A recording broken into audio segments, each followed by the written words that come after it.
To way switch വരുന്ന സർക്യൂട്ടുകളിൽ ഈ ഒരു പ്രോബ്ലം എങ്ങനെയാണ് റെക്ടിഫൈ ചെയ്യുന്നതെന്ന് നമുക്ക് നോക്കാം. ഇത് നമ്മുടെ മെയിൻ സ്വിച്ച് ബോർഡ്, ഫേസ് വരുന്നു, ന്യൂട്രൽ വരുന്നു. ഇത് ELCB ഔട്ട് നേരെ 3 MCBയിലേക്ക് എടുത്തിരിക്കുന്നു. 3 ഔട്ട്പുട്ട് അതിൽ നിന്ന് എടുത്തിരിക്കുന്നു. ഈ സ്വിച്ച് ഓൺ ചെയ്യുമ്പോൾ ELCB ഓൺ ചെയ്തിട്ട് ഈ സ്വിച്ച് ഓൺ ചെയ്ത് കഴിഞ്ഞാൽ നേരെ ഫേസ് ഇവിടെ വരുന്നു.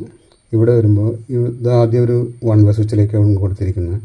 1 വേ സ്വിച്ചിലേക്ക് കൊടുത്തിരുന്നതിൻ്റെ ഔട്ട്പുട്ട് നേരെ 2 വേ സ്വിച്ചിൻ്റെ സെൻറ്ററിലേക്ക് കൊടുത്തിരിക്കുന്നു.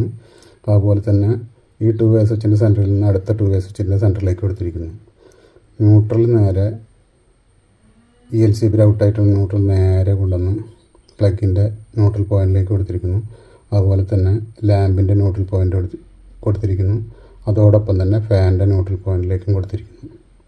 2 വേ സ്വിച്ച് മുകളിലേക്കുള്ള പൊസിഷനിലാണ്. മുകളിലേക്കുള്ള പൊസിഷൻ ആയതുകൊണ്ട് ഇവിടെ വന്നിരിക്കുന്ന സപ്ലൈ